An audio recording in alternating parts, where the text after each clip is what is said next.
Hey, welcome to Nourishable Raw, an authentic conversation about nutrition with me, Dr. Lara. And today I'm going to share a story that happened to me yesterday that caused me to spend the entire afternoon in the emergency room. I have a very severe anaphylactic allergy to peanuts, as well as all of peanuts' cousins in the legume family. So that includes any kind of bean, like lentils, chickpeas, black beans, and soy.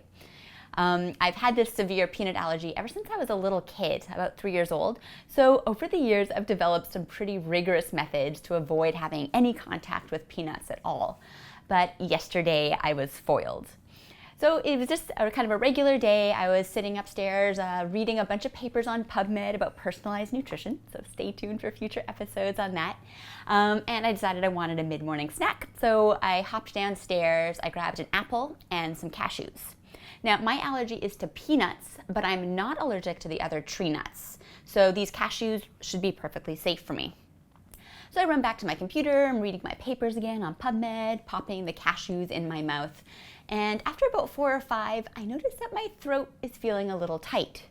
Nothing too drastic, but kind of enough to make me stop and say, like, oh, what did I just eat? Am I having an allergic reaction? So this starts to make my heart race because even just thinking about having an allergic reaction really makes me start to panic a lot. So I run downstairs and I look at the container I got the cashews from. So I flip over the container to look at the ingredients and it says cashews and peanut oil. So now I'm really starting to panic. I'm trying to assess my throat, like how tight is my throat? Which is really hard to do because as soon as you start thinking about whether or not your throat is tight, you start to tighten it. But it definitely felt tight. I also started to assess my other symptoms for allergies. Are my lips or my tongue swollen? No, they were fine. How's my breathing? Okay, good. I can breathe clearly. Do I have any hives? No hives anywhere. So this seemed like I was having an allergic reaction. It wasn't too severe, but still makes me panic knowing that allergic reaction can go bad really quick. So at this point, I rummaged through my purse and pulled out my zippered bag full of all my allergy medications. So this includes Benadryl, Ventolin to help clear the airways, as well as 2 epipens. So I popped 2 Benadryl right away, and then I looked at the epipens, and I was like, well, do I need to take an epipen?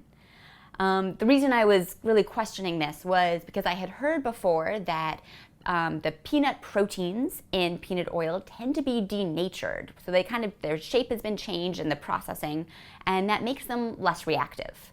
But this can also be super variable depending on how the peanut oil was processed and how much heat was used. So I wasn't sure how much peanut protein I had been exposed to. So I kind of thought back to my throat and it was still feeling really tight, like it seemed like there was definitely something wrong. So I decided, yes, I would need to take my EpiPen. Here's a few things about EpiPens. So they are a life-saving treatment in anaphylactic shock. However, EpiPens only they only give you about 10 minutes. So this is a little bit tricky because where I live in this beautiful small town in New Hampshire is about 25 minutes to the closest emergency room. And 25 minutes can be a really big difference when you're having an anaphylactic reaction. It can really be the difference between life and death. So I decided to play it safe, even though it didn't feel like this reaction was as severe as a full-blown anaphylaxis. I decided to play it safe in case things got worse and I was still, at my house. So I decided to stab myself in the thigh with the EpiPen, and then I hopped into the car with my husband and we drove off to the emergency room. And while we were driving, I was feeling super jittery, both because I was still a little bit panicked, and also the epinephrine in the EpiPen really makes your heart race.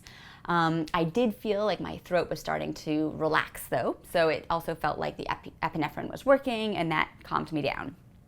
So by the time we arrived at the emergency room, they triaged me right away, and the nurse essentially said, look, you've given yourself pretty much all the treatment that you need right now, but now we'll need to monitor you. And that's one of the really important things when you take a shot of epinephrine is they need to monitor you for a few hours. They need to monitor your heart. Also, you need to be monitored to see if you have any rebound reactions. Sometimes these rebound reactions can be even worse than the original allergic reaction. So then I saw the doctor, and the doctor also gave me some prednisone, which is a steroid to help prevent those super scary rebound reactions.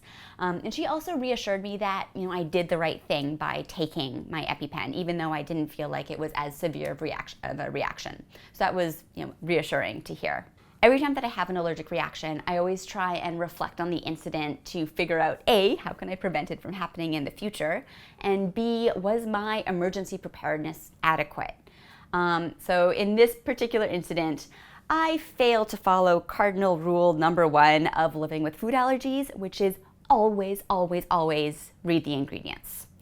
Even if you are 99% sure that you know that the food is safe, always read the ingredients.